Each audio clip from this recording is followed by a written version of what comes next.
If you're going to be going on a saltwater fly fishing trip for bonefish, redfish, tarpon, permit, etc., you need to have a plan for how you're going to stand on the front of the boat ready to cast to those fish. What are you going to do with the rod and the line and the hook and the fly? If you don't have that plan, you're going to be behind the game when you show up, and then you're going to spend a whole bunch of time trying to think of what you're doing instead of acting. I'm Chris Myers of Orlando Fly Casting Lessons in Central Florida Sight Fishing Charters, and one of the primary things that holds back my clients from being able to get to the fish that we see is they didn't have a plan for doing it quickly. So I'm going to show you what works best for me, and I cannot overemphasize the importance of you practicing this technique either with a fly rod and line, or at the bare minimum practicing it with just your hands, pretending you're doing it, because it looks simple. It kind of is simple, but it's different from what you normally do.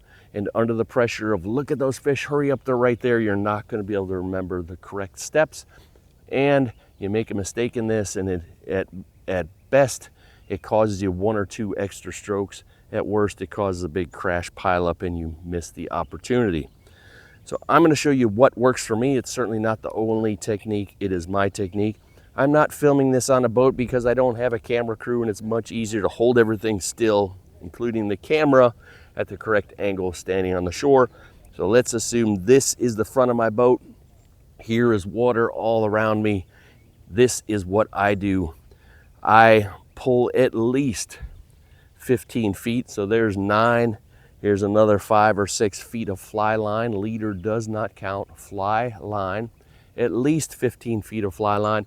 If most of your shots are going to be 40, 50 feet, get more. The more you can have outside the tip to start, the better this works.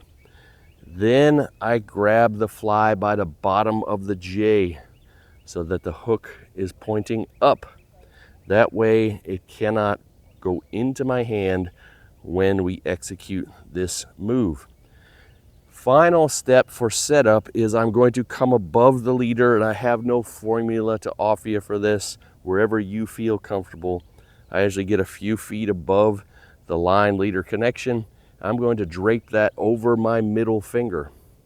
Hook is in thumb and forefinger, line over middle finger, and I do that because if I don't do that, this line all drags in the water, collects grass, it gets under the boat, something bad happens right when I need to use it. So I get this piece. Now I have this much. I can either put this in my stripping basket onto the deck away from my feet. I am ready to go. The instant the guide starts calling out where the fish are, extremely important that I let them know where I'm looking. Then my rod immediately goes to 11 o'clock. If he says 11 o'clock 40, I'm pointing there.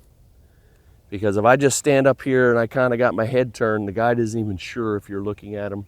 Seconds count, seconds matter. Use your rod to show the guide where you're looking. So let's say 11:30, 35 feet. Yes, I got them.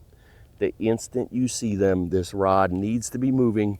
And I'm going to move this hand as if the line were already straight in the air in front of me.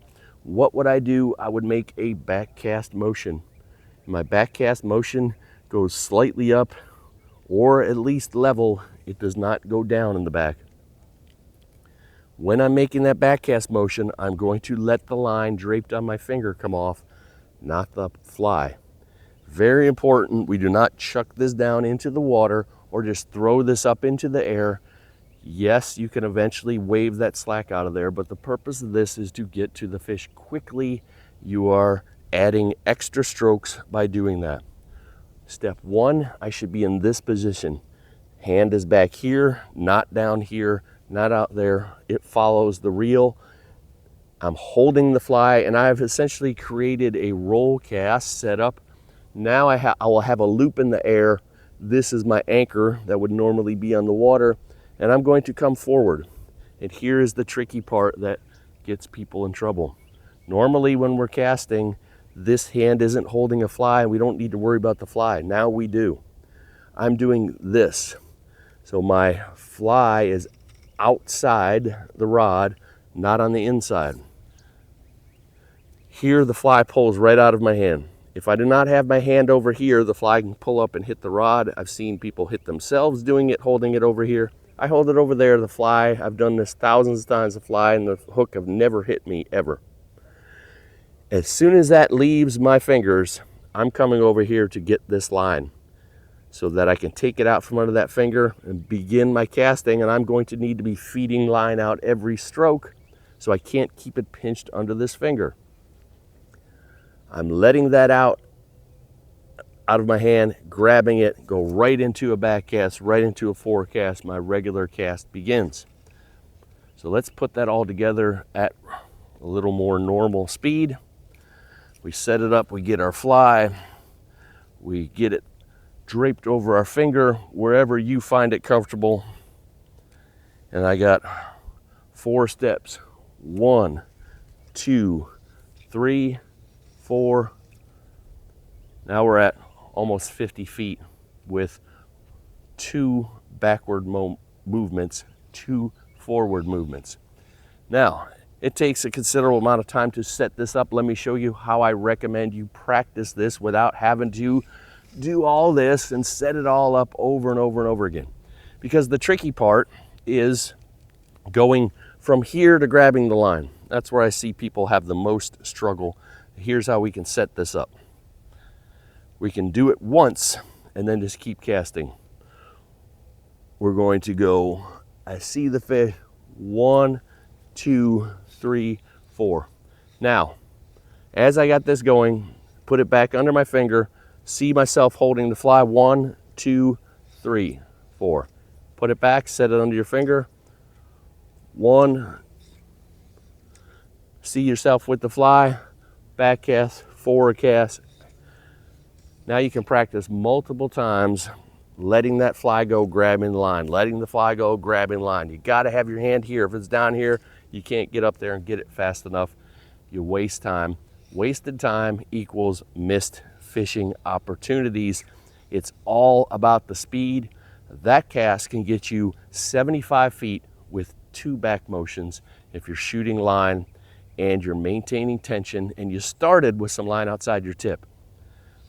Stripping this all the way in, holding 3 feet of line outside your tip like this, dangling in the air, seeing the fish. Yeah, I see him. Still didn't even get that as far as I had it in 2 strokes, and that was 4, and now I missed the fish. You got to have a plan. Figure out a plan that works for you where you can hit 50 feet in 2 strokes. If you're struggling, I can look at your cast on video for video analysis. You can come see me year-round in the Central Florida area for a one-on-one casting lesson, or you can come fishing with me also year-round on the east central coast of Florida.